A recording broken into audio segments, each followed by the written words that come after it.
One of the big challenges that you'll face in Mage Knight is the assault of a high-level city, and of course acquiring the resources that you will need to take such a city down in the very limited time that is allotted to you.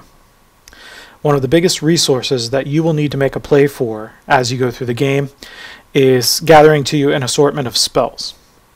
Some of these are, for instance, amazing movement cards, which will allow you to maybe flit over a lake or a mountain barrier that otherwise would have taken 10 or 20 movement points for you to get around. Something not easy to do. Some might have strange crystal effects or influence your fame or your reputation, possibly what units you can recruit, etc. But the big consideration for us here, given our focus on combat, is of course those spells that have combat effects. These are sometimes devastating, and here I've put together a pretty classic example of the kind of impact that a spell card can have on a combat like this. If, for instance, you're going up against maybe the White City, and you might be facing at level 8 4 pretty tough enemies. This city, of course, is going to be giving them fortification, and they might be piled with all sorts of resistances, and in virtue of it being the White City, of course, all their armor is going to be increased by 1. You're going to look at that as you amble up to the White City and be like, okay, WTF. Was Vlada drunk or something when he made this? Because there's no way. That's a pretty common sort of reaction when you first get into this game. But you have to remember, you, sir or madam, are a Mage Knight.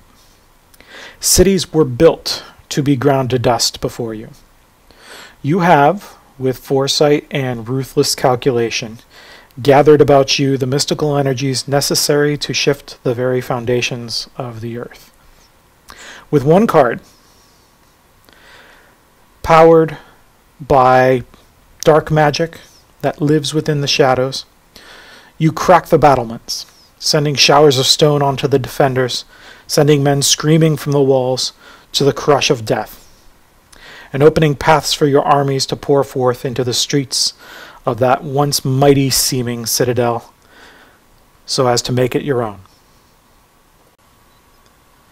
This is the power of a spell card in Mage Knight. A city may be defended by 4 or even 5 very difficult units. Their armor might average 7 or 8 or even 9. And of course they're likely all fortified and have a bevy of resistances among them. Playing the Earthquake spell, the stronger version of Tremor, you may not, it might not be easy to manage getting it and acquiring the mana necessary, being able to play the mana necessary in order to power that stronger version of the spell. You've got to find the black mana, which means usually you have to wait for nightfall or else acquire something capable of stirring the power of darkness under the eye of Phoebus himself. But if you do, every enemy in that city is going to lose 4 armor in one fell swoop. You'll have to follow up on this, of course, with units and attack cards that will then be sufficient to defeat these shaken opponents. But the power of the Mage Knight's magic cannot be denied. Smoking ruins lie in your future, and soon enough your name alone will suffice to shake the enemy before any spell is ever cast.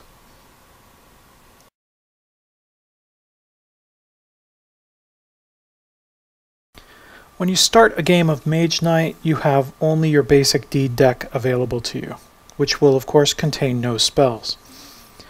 These must be acquired in your travels as you march your way towards your target, gathering your strength about you as you go, like some sort of trench coat of awesomeness. One of the primary means by which this is going to be accomplished is via the conquest of mage towers. Should you assault and claim victory over one of these towers, you will be rewarded with a spell, as of course is you have a reminder on the Mage Tower card as a reference. When you get a spell, Unless there is a specific instruction to do otherwise, what you're going to be doing is selecting one card from the 3 in the spell offer, and then moving down the cards that are remaining to fill the bottom slots, and then replacing the empty slot that you've created with one from the top of the deck. The spell you've then selected goes on the top of your deed deck, so that it will be the very next card you draw into your hand. And just like that, you've added a spell. This occurs for each mage tower conquered in the game, but only the first time that tower is conquered by a Mage Knight. Once a tower is conquered by a knight, it is now open to any and all knights in the game, assuming there are more than one. And any knight can enter that tower and avail themselves of the second option for acquiring spells, namely purchase.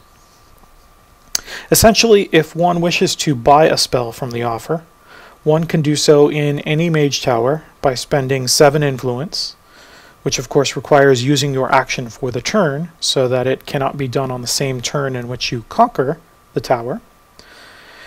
And on top of that 7 influence, providing a mana of the color of the spell that you are choosing, however you can manage it. Note, this mana does not need to be provided when claiming your Conquest spell reward. You just get that spell for free. You don't have to pay anything, but when purchasing, you have to pay not only influence, but mana as well. And then once again, once you select and replace one of the spells from the offer, you can then take it and put it on top of your deed deck, just as before. Should you have possibly conquered the blue city, as you would see if you pulled the blue city card, there's a little note there that indicates that in the blue city, you're going to be able to purchase spells there exactly as though it were a mage tower.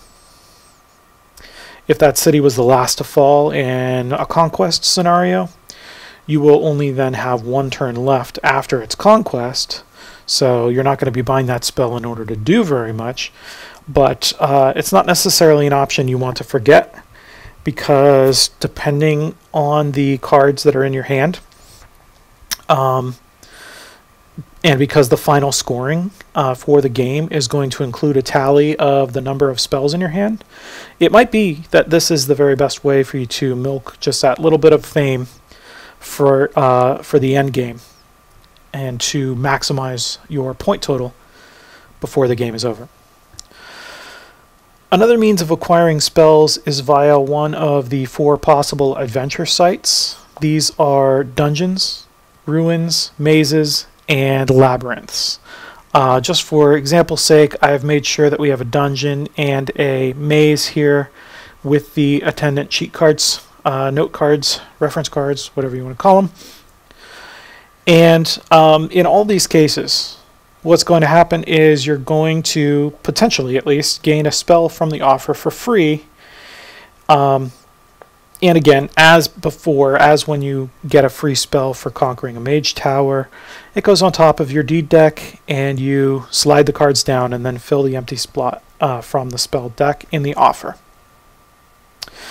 This will happen when a dungeon, for instance, is conquered, and you then subsequently roll the die to determine what your reward is, and happen to roll a gold or black mana, indicated here on the card. And again, if you roll one of the basic colors, what you get is an artifact card instead. I initially thought that artifacts were much better than spells. I've come to alter that opinion somewhat. Some artifacts are really, really great.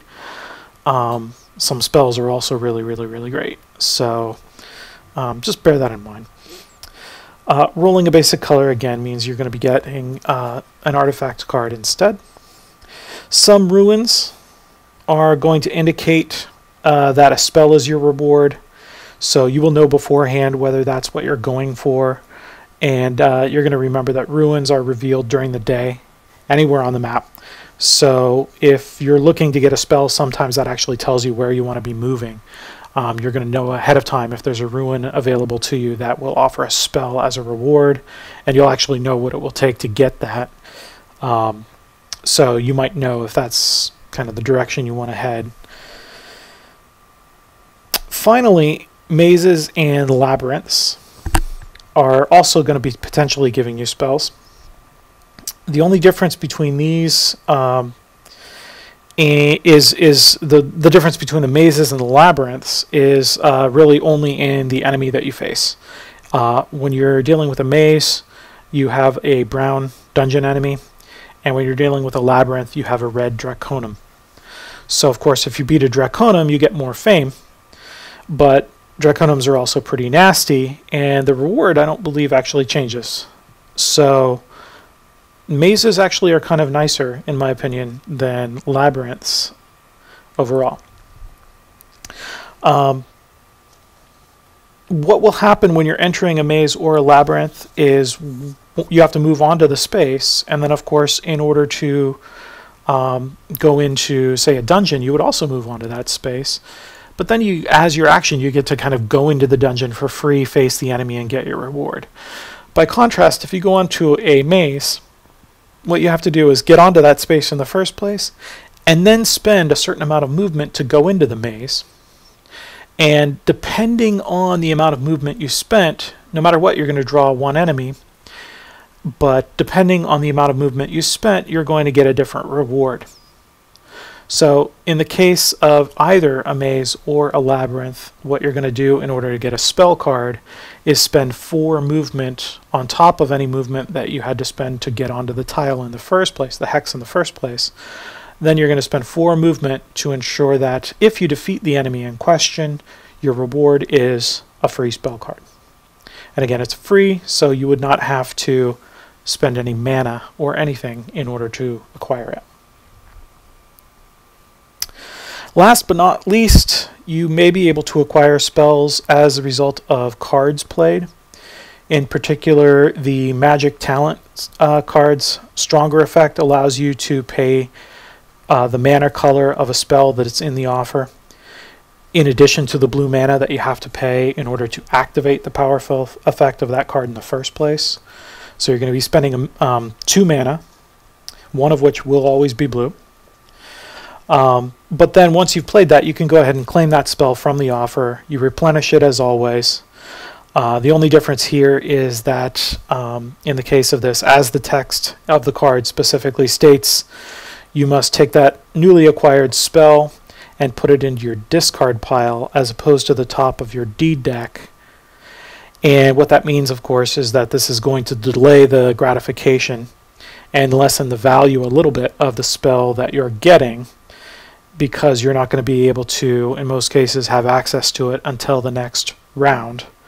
And therefore, you won't be using it this round, and therefore there will be one fewer use of that spell, one fewer activation, potentially, in your game.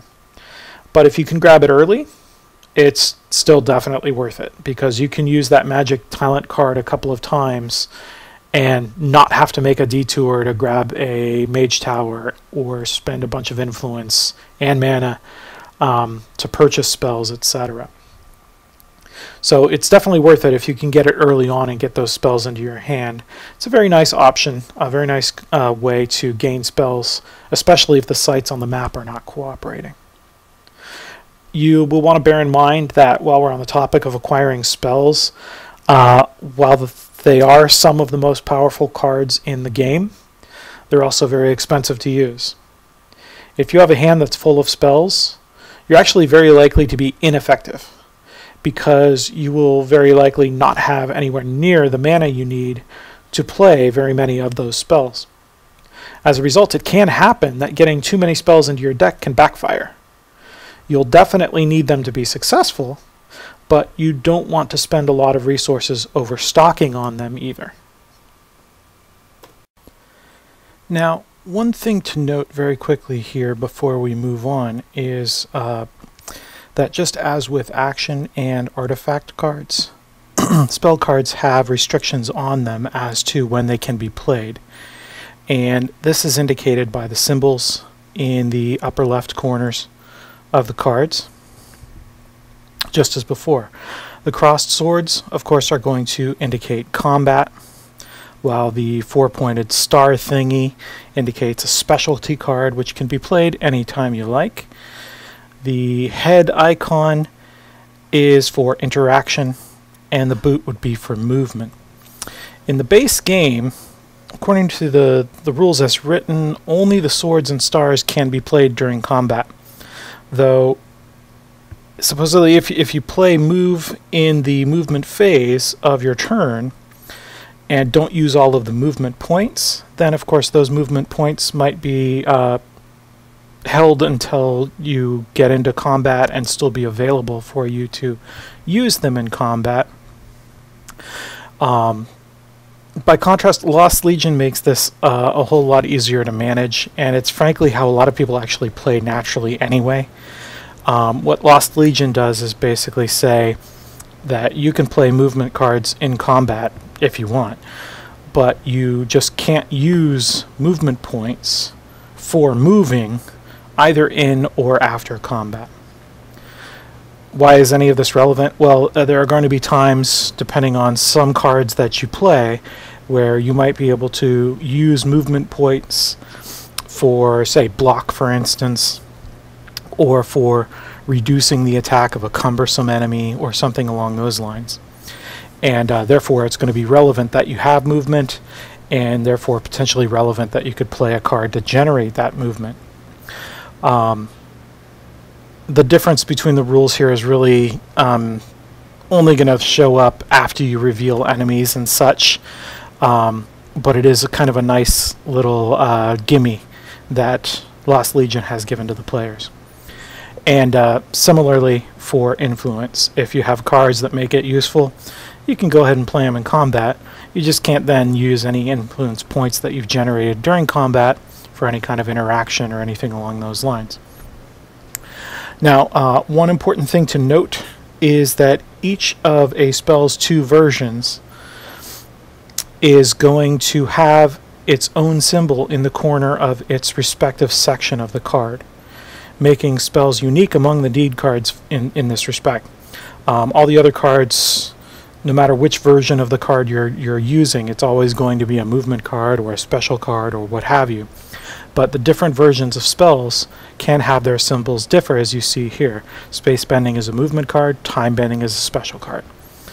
Wings of Wind is a movement card, Wings of Night is a combat card.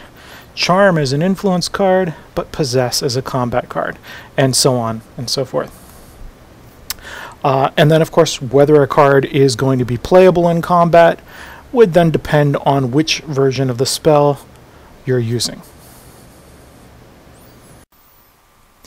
Now, as we've said, spells can really eat through your mana resources. In order to play the basic effect, you will have to play mana. To power the stronger effect, you will have to pay that same mana plus a black mana. This, of course, is in addition to any mana you might have had to pay in order to acquire the spell in the first place, and you're going to have to pay this mana every single time you want to use this card. Yeesh. Spells are totally worth it, but you are going to need mana. You will have to, therefore, have a plan for getting it. Be aware of this as you go. You do not have to pay, though, for the basic effect and for the strong effect. I've seen a couple of people wonder this in a couple of places. As with any card, you're choosing which effect you're using, whether it's the top or the bottom, the powerful or the basic effect. And you're just paying whatever the cost is for that effect. So this would be the same for action cards that require you to pay mana as well in their description. If this is the stronger effect, for an advanced action card, for instance, you would have to pay the mana in order to play that stronger effect. And then, of course, you would have to pay any charge indicated in the description on top of this. As mentioned in our video on attacking, resistance to fire or ice generates immunity to special effects from red and blue cards respectively, as well as to unit activations that are powered by red or blue mana.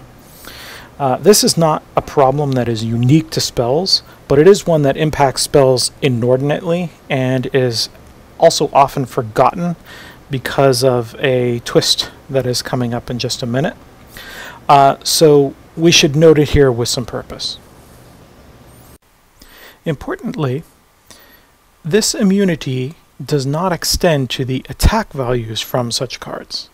So if you have an attack value from a red spell, such as Flame Wave, this value would not be obviated completely by the unit's fire resistance, whether or not there is additional text indicating an additional effect that is obviated. So for instance, if we take a look at Flame Wave, the text where it says this attack or block gets increased by 2 for each enemy token you're facing, that's an effect that works on your attack, not on the enemy, so you're fine. Fire resistance is not going to touch it. If you play Demolish or Disintegrate, the armor reduction and the destroy target enemy would all be trying to affect a target enemy, and of course, should that enemy have fire resistance, those effects would be obviated, would not take effect. Of course, when the attack value is fire, as it will be from a red card, this unit's fire resistance is still going to cause that value to be halved because it's inefficient. Similarly, for a card such as Snowstorm or Blizzard versus a unit with cold ice resistance. Note, a special effect that reduces armor by X is not an attack value, even though there is a number that affects or works against armor. Again, so looking at Demolish, enemies get armor -1. That is a reduction of their armor. It is not an attack, and therefore it is a special effect that is eliminated by resistance. Of course, when you have attack values and or effects from green or white cards, as you might have from Underground Attack or Possess, that you can of course use in combat, then those are effects that you don't really have to worry about ever being obviated, because thankfully there are no vegetation or wind resistances in the game. Another issue you'll have to reckon with is the effect that your cards are going to have, or more to the point, not have, on enemies with this funky magic ring symbol on them. You see this little purple kind of pentagon thing next to their armor. This symbol indicates Arcane Immunity. It is, first of all, not resistance, and as such, it is not removed by spell effects that remove resistances, nor does something like Tovak's Resistance Break work against it, because that, again, gives him a bonus against units that have resistances, and this is not resistance. However, it otherwise works just pretty much exactly like the effect immunity that is granted by fire and ice resistances versus spell effects. Except here it just works against any and all such extra effects, no matter where from or how powered. It's pretty brutal. An enemy with this immunity cannot be tamed by a unit that you're activating to use, for instance, its target enemy does not attack ability, whether or not your unit needed mana to use that ability. Such an enemy is going to be immune to any spell effects that would strip it of fire resistance or remove its fortification, etc. It cannot have its armor or attack reduced. It's just got a suit of impenetrable armor around all, just around it for consideration versus all spell effects, all special effects. That said, you can of course still hit it with an attack, and you can still block it. You can still apply effects to increase or otherwise alter the qualities of your attacks and blocks, even if the source of this is a card that has other attendant special effects to which the enemy would be immune. So let's look at a couple of examples. Ice Shield. Ice Shield's strong effect normally grants you Ice Block 3. If the enemy you're blocking is using a fire attack, this is fully efficient against that fire attack, whether or not the enemy has Arcane Immunity. The special quality altering your block affects your block, making it better before that block is then interacting with the enemy. However, the additional effect which normally would reduce the armor of the enemy on a successful block, would be ignored if the enemy has Arcane Immunity. Similarly, with the strong effect of Shield Bash, which gives you block 5, and the effect then doubles this against an attack with Swiftness. That's going to remain in place regardless of Arcane Immunity. But once more, any reduction in armor to the enemy would be ignored should it possess Arcane Immunity. Nor could such an enemy have its attack stripped of its fire quality, be made to lose Swiftness, or have its attack number reduced. Your block can be increased, it can be augmented, but the enemy cannot be affected. Once you have your attack or block numbers set and the qualities of those attacks or blocks set, it's still going to interact with the enemy as normal. Arcane Immunity alone doesn't grant immunity to fire damage from a spell card. So something like Fireball would actually be fully effective against an enemy that has Arcane Immunity. Interestingly, there are some effects that instead of saying you strip an enemy of fortification, which again would be ignored by an enemy that has Arcane Immunity, no matter the source of that effect, there are other effects, such as the one you'll find on Demolish or on Underground Attack, that say ignore site fortifications. As I read these cards, they're intended to affect the site as opposed to the enemy, or possibly you with respect to the site, if you want to think of it that way. And the site does not have Arcane Immunity. As such, you are preventing the enemy from benefiting from the site, but you're not stripping it of something that it already has. These effects would then work just fine to help you combat an enemy that has Arcane Immunity. Note the additional effect of Demolish would then fail to reduce the armor of Arcane Immune enemies, though it would work against any in the combat that do not have it. The short version of all of this is that if an effect targets an enemy, Arcane Immunity removes it.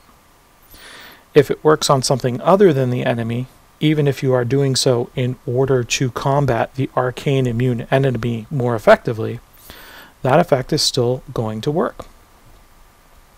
And of course, you can still play attack and block, whether they're elemental, mana-powered, and/or produced by spell cards, and these are going to work just fine against Arcane Immunity. Of course, you'll still have to reckon with any other resistances that a unit like that possesses, just as before. Now, if you're playing with just the base game, you don't need to worry about any of this. Arcane Immunity was added with the advent of the Lost Legion expansion. Something to look forward to when you expand your Mage Knight horizons. As you can probably tell from all of this, spell effects can be varied and can pile on to generate a lot of complexity and a lot of questions with the play of even just a single card. Be sure that you read any spell text very carefully. Pay close attention to the words and or whenever they show up, as they will be used to indicate whether you can get both entries in question or must choose between them.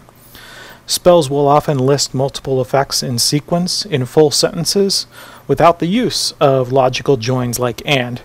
In this case, you would be getting every item listed. So here's just a couple of quick examples of how kind of hard to read some of these spell effects can be. If you look at the Demolish card, there's a number of things that could come up that might make this confusing. First of all, importantly, if you play the stronger effect Disintegrate, you do not get the benefit of Demolish, so you would not be ignoring site fortifications. It might actually be the case that in a particular combat, that's more important. But be that as it may, suppose you were playing Disintegrate. There's a note, first of all, that you must play this in the attack phase of combat. Why is that relevant? Well, it means that you can't play it during the ranged attack phase of combat. So this is only going to work once you've gotten past the block and assign damage phases, and you're now into the thick of melee. It then goes on to say destroy target enemy, and again you have to ask yourself whether or not that enemy has arcane resistance, arcane immunity, or fire resistance, either of which would prevent this effect from working. Unless that unit had maybe fire resistance, and you had another card that you could play that would strip it of fire resistance, allowing this card then to work. In addition, other enemies get armor -1. You might have 5 or 6 enemies in a particular combat potentially, and some assortment of them are going to have their armors reduced by 1, but of course never below 1. So you've got all of those considerations going into this. If you take a look at charm over here, you've got the top being useful for recruiting, that sort of thing, and then on the bottom you've got an interesting little combat card which allows you to, as you can tell, possess an enemy unit. What's going to go on here is you select that target enemy. That enemy does an attack, and again you could play this during the ranged attack phase so that it actually never gets a chance to attack you, even if you don't wind up attacking it during the ranged attack phase. In fact, you might not want to, because that enemy would then, after you've gone through the block phase, in the attack phase, would then basically serve as a surrogate attacker for you. You would take its attack, including its elements and so forth, and apply it to one of its buddies. It can't be the same guy, you're not going to get it to kill itself, but you can kind of take it over and make it clobber one of its friends. Pretty useful card in the right circumstances. At this point, I want to reiterate just how badly you are going to need spell cards, and as a result, how badly you are going to need mana. You will be burning through mana, and you will generally only get 1 die from the source on a given turn. The selection from which is, on top of that, dependent on luck to begin with. So you're going to need a plan. You'll likely want to plan on building up at least a minimal crystal reserve. When doing so, remember that you can only have 3 crystals in your inventory of a given color at one time, and that gold and black mana can never be saved in your inventory under any circumstances. If you are ever granted a gold or a black token, remember that this is not the same thing as being granted a crystal, as tokens go directly to your play area and are wasted if they are not used on the turn in which they were gained. Remember as well, if you are ever granted a crystal and you are already in possession of 3 of that color in your inventory, you are instead granted a token of that color. This fact might come in handy in the following situation, for instance. Suppose you need 4 movement to close with an enemy, and in dealing with that enemy, you also need 3 ranged attack from your swiftness card. Now, you have 3 white crystals in your pack, so that's not a problem. But there doesn't happen to be any green mana, let's suppose, in the source. Well, you could always consider playing cards sideways, but what if you're saving them for something big later on? Here I'm imagining that perhaps I'm trying to recruit something sweet, and I don't want to lose these nice influence cards. So I could play them sideways, but I'd really prefer not to. I can play this skill here to generate a white crystal and a green mana token. And that green token would be all that I need in order to power March, to generate the movement that I need in order to get where I'm going. But I can't take another white crystal into my inventory when I play that.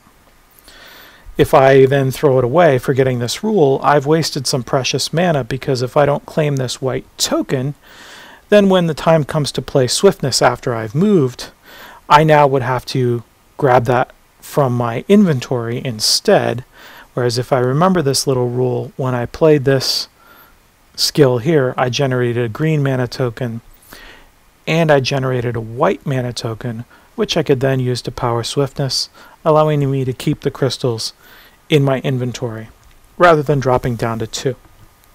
Might seem like a small thing, but little optimizations like this are where you're going to find success in this game. So don't forget this rule when it comes up.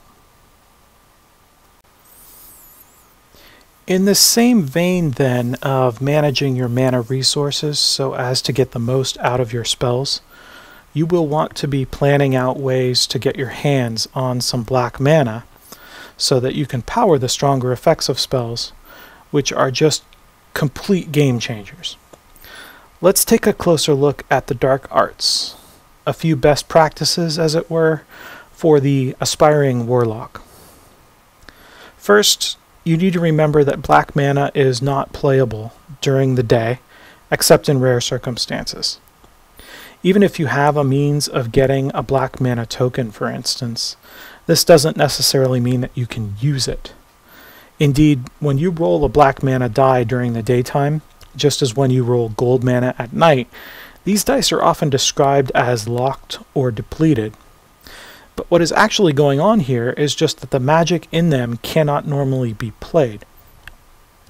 And usually this means the die will just not get rolled, because using the mana is generally the primary mechanic, turning that die into a die that gets re-rolled. So it's going to usually just sit there until the next round, when the source as a whole is reset. However, if for some reason a situation does arise in which that type of mana can be played, you may then access the dice in the pool. The most common way in which these day-night mana limitations will be overcome is when you go underground into, say, a tomb or a dungeon or the like. Be sure whenever you interact with a site in Mage Knight that you remind yourself of all the little rules that apply to them by taking a look at the cards that come with the game for quick reference. When you read these cards, some of them will say, as this dungeon card here says, that you may play black mana as if it were night. They'll often have an image as a quick reminder. You can see the little moon image above the token, as well as the X through the unit card, indicating that you're not allowed to bring the units that you have recruited with you into the dungeon. They're just not willing to go down there. Same thing when you burn down a monastery, by the way. Units are not willing to commit atrocities at that level, and you're not going to be able to bring units there as well. Although, in that case, you would not be treating anything as night.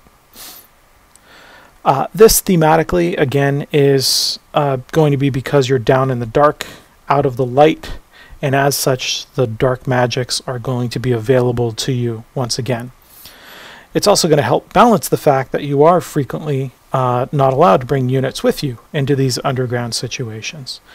And as such, you're going to have to face an enemy whose stats you have not seen before you go in here, using only the cards in your hand, and of course your skills. Having a powerful spell effect is very, very nice in these situations. Imagine being able to reduce a tough resistant enemy's armor by 6, or maybe strip it of a key resistance, or just compel it not to attack you before you lay a beating on it. These are all some very, very nice options to have.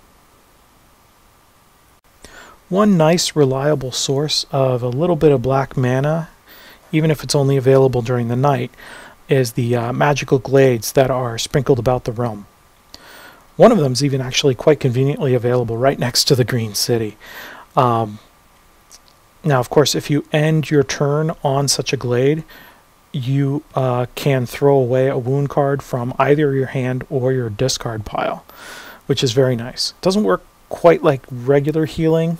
For instance, you can't heal your units, but it does give you that extra ability that allows you to go into your discard pile and get rid of a wound there, which is very nice. But of course our focus here is powering spells for offense. So what we care about is that if you begin your turn on such a glade at night, you're going to gain a black token. During the day, of course, you gain gold. But at night, you gain black. Now, of course, as a token, it has to be used on that same turn, and therefore it's not going to help you if the glade is too far away from wherever it is that you're trying to fling about all these powerful spells. But that's why this guy by the green city is really, really handy. If the orientation of the tiles allows you to get there, you're really going to want to do it. Especially given that the green city special effect is going to grant poison to all of the enemies in there, and therefore if you're taking any wounds, you're going to be taking them mirror images of those wounds into your discard pile, so having an opportunity to get rid of those with this magical glade on top of everything else is really, really nice. You know, I love you, green magical glade. You complete me. Now, here's a key tactic that is actually pretty readily available to you, and which a lot of players miss when they're just getting started, and that's Manna Draw. This is a basic action card, so all Mage Knights actually begin play with this in their hand, unless of course they're Erithia, in which case they get actually a better version of this card. Taking a closer look at the wording on this card, you'll see that the stronger effect allows you to claim a die from the source and set it to any color other than gold. A lot of cards will say that you must set a mana die to a basic color, but this card very specifically says any except gold. This means, of course, that you can set it to black. As a result, this card can gain you 2 black mana tokens with one play. This is phenomenal if you have the right spells around. A couple of things to note here is that first, this die that you're taking from the pool does not count as the 1 die from the source that you're allowed to use on your turn. So you could even pull a white die from the source to power Manna Draw, and then grab maybe a gold die from the source, which normally would be utterly useless at night, set it to black, and just go to town on a city. Which is, actually, now that I think about it, a very odd turn of phrase. Don't go nuts here, though. While there is nothing that says that you can't use this card to get 2 black tokens during the day, such tokens are of no use to you during the day. Unless, of course, you're in a situation that specifically gets you around this restriction. For instance, again, you go into a dungeon or something like that. But if you want to hit the red city with black magic during the day, Manna Draw alone is not going to suffice. One rather nice little card that's floating around in the game, though, can allow you to do just this. And that is, I've tucked it away over here, the Amulet of Darkness, which when played gives you a mana token of any color, black of course included, and it grants you the ability to use black mana just as though it were night. This means you could play the Amulet of Darkness in conjunction with Manna Draw and really have a fun day on the battlements. A lot of things have to come together in order to make all of this happen, and of course to have the spells in your hand in conjunction with it, etc. But finding ways to nudge your hand in that direction when you need it is kind of what Mage Knight is all about.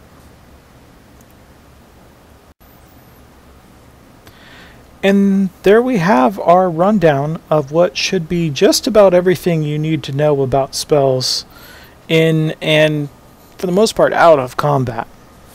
I hope this discussion cleared up some confusions for you, gave you some new ideas, or was just interesting to you, and that you'll be kind enough to like, share, and subscribe. If you'd like to see some of the tactics and gameplay we've covered here in action, check out my video on a flawless attack on a max level city, linked in the description. In our next video, we'll move on from all things attack to a consideration of the block phase where we'll take a look at how block is generated, the different sorts of attacks that you'll need, that you'll be needing to block, and of course how all the various permutations of special attacks interact with the variety of blocks that you have at your disposal. Until then, cheers and good hunting, Mage Knights.